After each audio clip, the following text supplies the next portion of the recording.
Hey guys, Garrett McLaughlin here. I want to shoot a quick video for you runners out there.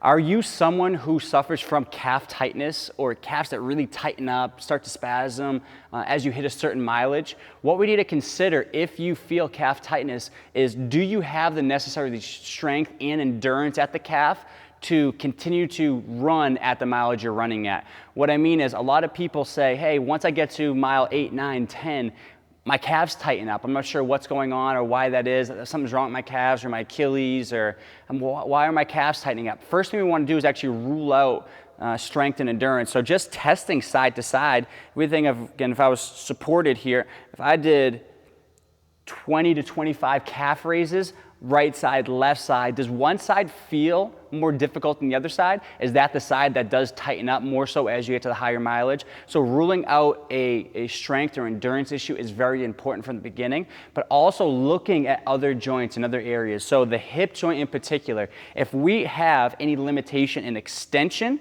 or we have any inhibition or poor firing neuromuscular control through the hip, what we're going to do is actually use something else throughout this posterior chain to work a little bit harder to propel ourselves. So that fatigue or that tightness you're feeling may not be that muscle is weak, and hopefully you tested that out by now, but it could be that you're using that muscle just too much. It's fatiguing, it's breaking down a lot sooner than the rest of the body because somewhere else in the kinetic chain is not working.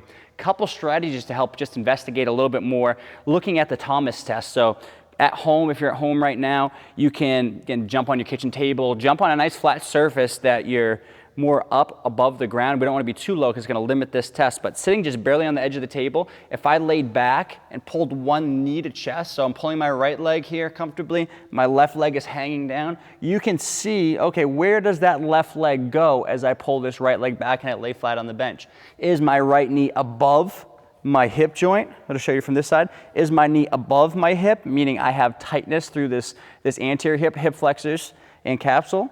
Okay, so you can see that. Or does my leg drop down there comfortably? My knee is below my hip joint. I have no tightness through here. If that's the case, and you'll know, okay, do I need to work on hip flexor stretching and hip mobility? Or I have good mobility, you may need to work on the hips from an activation or strength standpoint. So from there, incorporating some type of hip activation. Again, side lying, a lot of people know one of my favorite ones, trying to really build that conscious connection between the nervous system and the glute. And then from there, going into some type of hip extension movement. So your hip lifts, whether you're doing cook hip lift or a traditional hip lift, but building strength and endurance through a hip, once you find out if you have the necessary extension in it is important. Again, thinking about the calves, don't just look at the calves, look elsewhere, investigate through the kinetic chain, and let me know if you have any questions or anything I can help you with.